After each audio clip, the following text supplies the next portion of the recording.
Marcus Aurelius, and welcome. How have you been? Well, since I've been dead for almost 2,000 years, I must say that I'm okay.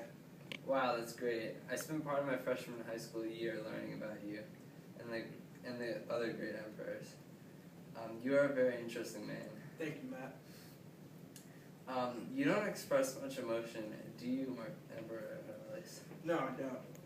So I'm a believer in the teaching of Stoicism.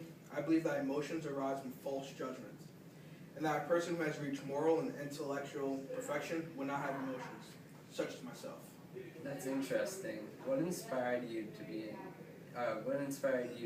interested in Stoicism? Well, it's simple.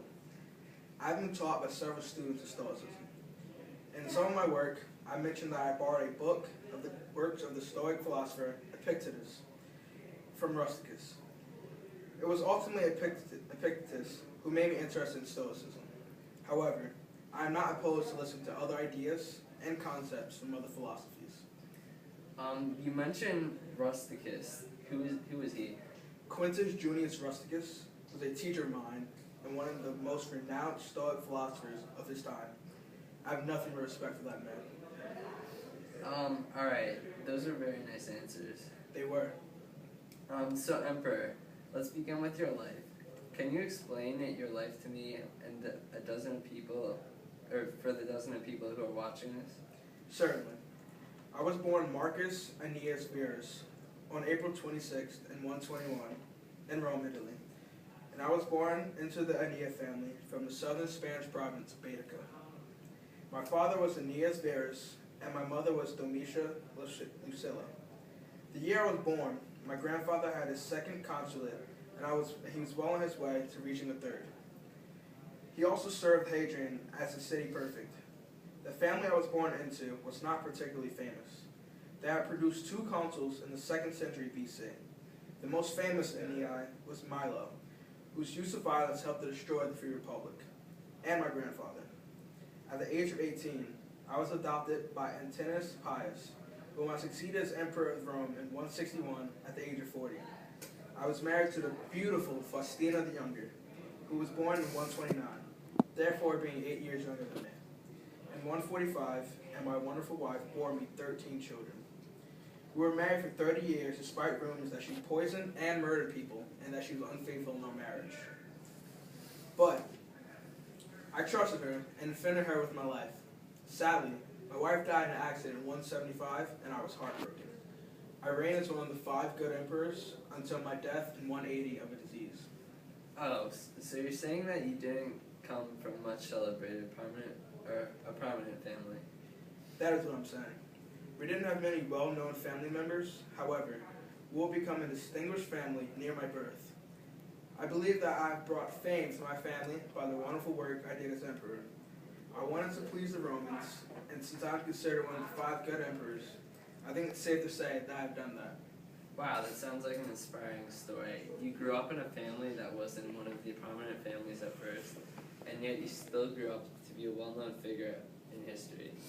And I would venture to say that you did a fantastic job as an emperor. Yes, that is all true. So moving on, what was your education like growing up? Well, my education was overseen by Emperor Hadrian as a young boy. The youth's education was centered on rhetoric and philosophy. I was very serious, and what I wanted to do with my education was deep and devoted.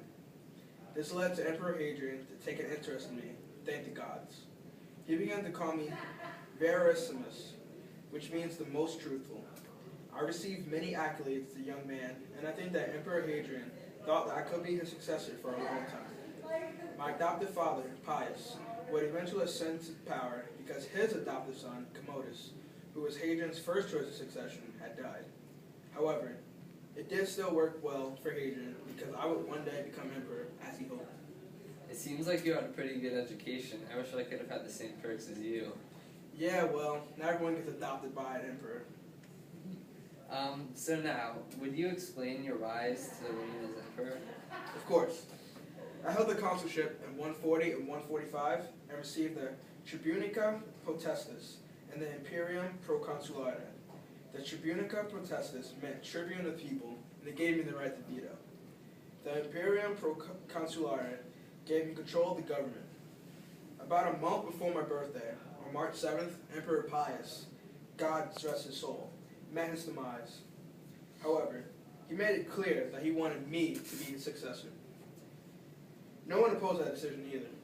So, I immediately appointed my brother as co-emperor, just like how Hadrian wanted it.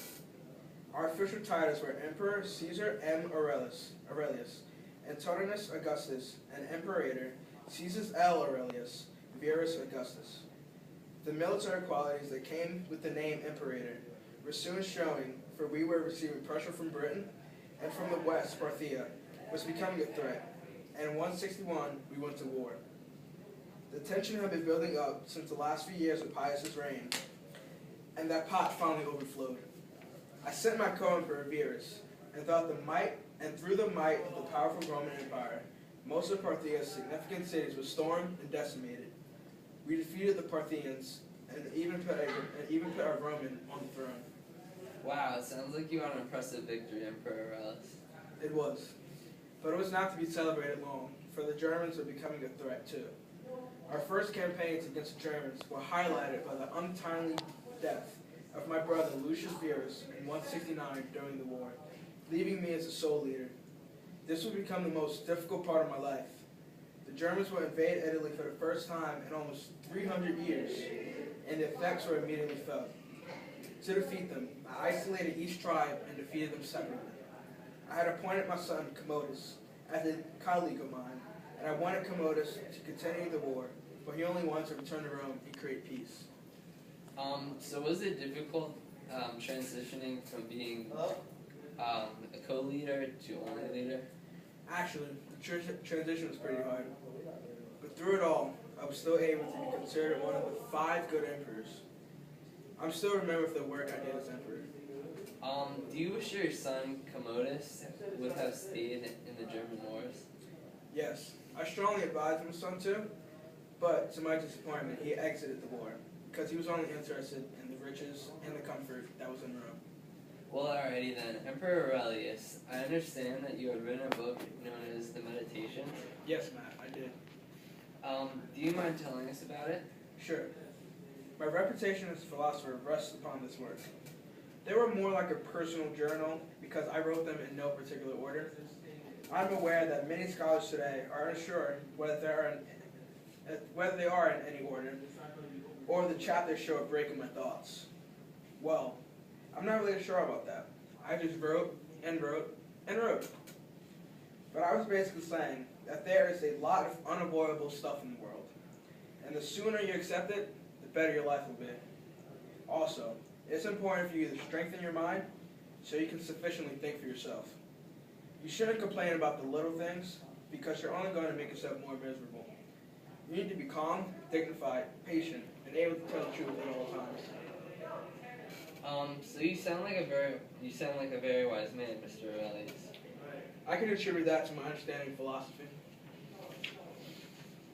Since you were the Emperor of Rome, do you have any advice for becoming a politician at this present time? Well, it helps if you're related to a politician that can appoint you as a successor. Listen, that doesn't happen in this time. Maybe you should just work hard instead. Before we conclude, would you just explain your death and succession of your son? Yes, Matt. While my son Commodus and I were fighting in the north in early 180, I became ill. I'm unsure which disease caused my death because we don't have the same things you moderns have. For several days I didn't eat, for I was welcoming death. I died on March 17th in Austria, and my son succeeded to power without opposition, for this is what I wanted. However, some people have called this change of power the change from a golden age to one of iron and rust. Well there, folks, you have it. The man, the legend, Marcus Aurelius. Thanks for coming. The pleasure's all mine, Matt.